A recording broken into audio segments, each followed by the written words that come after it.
finally, syempre nakahanap na po ako ng safe place for me. It's a miracle for me na malaman yung ginagawa ng Parola kasi nakatulong siya sa akin to express yung sarili ko. And also, ma-share ko din yung story ko sa mga kapwa ko resident before sa Parola. Pumunta po ako dito, tinulungan ako ng ibang resident, yung mga ibang staff, yung mga advice nila. Parang yun po yung tumulong po sa akin na maging empowered woman po. Maging strong po, parang ganun. Parang na-realize ko na mas maganda po dito at may safe place at may bibigyan nila lahat yung mga kailangan namin po.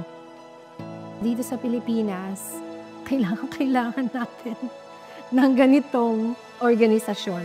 I can't emphasize enough, I'd say, how much we need this kind of organization, like what Parola does.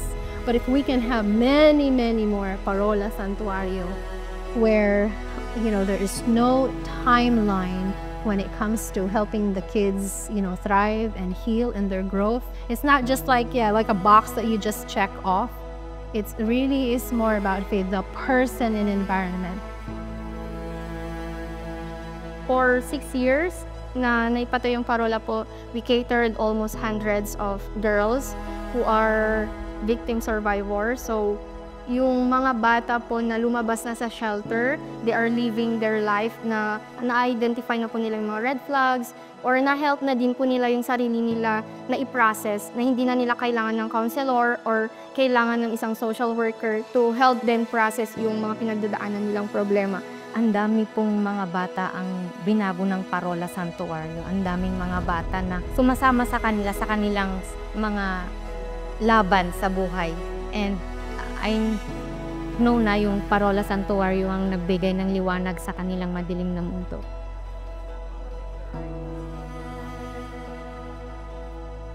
Dahil sa Parola Lighthouse and because of the vision and mission of Parola Lighthouse to save those children who are in need, those children who cannot fight for justice, I felt as a house parent na they needed me to be here.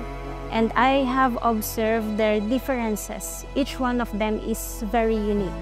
Each one of them has a purpose in life. Even though they have those very bad experiences from the past, they are still fighting. They are still striving to become more happy. They set aside yung mga bad experiences nila because they wanted to grow. They wanted to feel more positivity in their lives and they wanted to be healed. Yung sugat na naranasan nila, matatakban din nila yan ng buo with love na may bibigay ng Parola. Yung healing na gusto nila, makakamtan nila sa loob ng Parola na may bibigay namin. They are really eager to heal. Meaning yung empowerment provided to them by the staff, by the volunteers, and siguro by its building, I guess. And the environment where they are settled, it provides them a safe space. And I think everybody needs a safe space.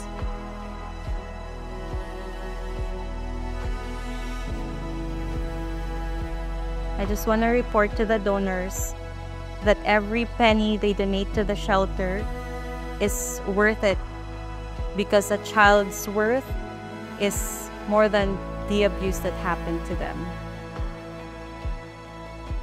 Any effort, donation, whatever resource that they would put into Parola Santuario is not going to waste ever. My hope is that when we have individuals who may be interested in being a part of the organization, whether that be donating, volunteering, or giving off whatever resources they may have that could benefit Parola, I want them to know that it's not benefiting just, again, anyone. It's not benefiting just some organization, but it's benefiting an organization, rather. It's benefiting an organization that's dedicated to providing safety and healing for somebody. And this is not just somebody.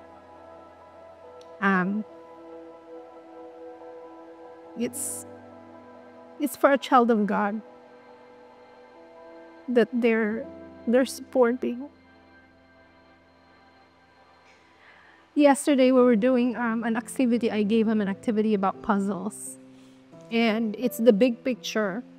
And so for any organization or any individual who might feel the desire to help or support, I want them to know that they are a part of that puzzle.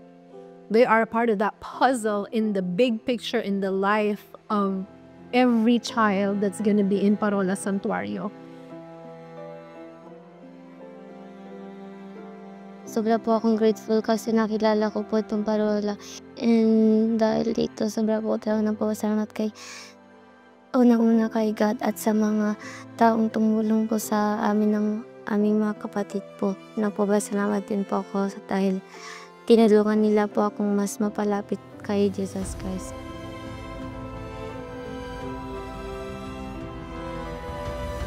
The moment na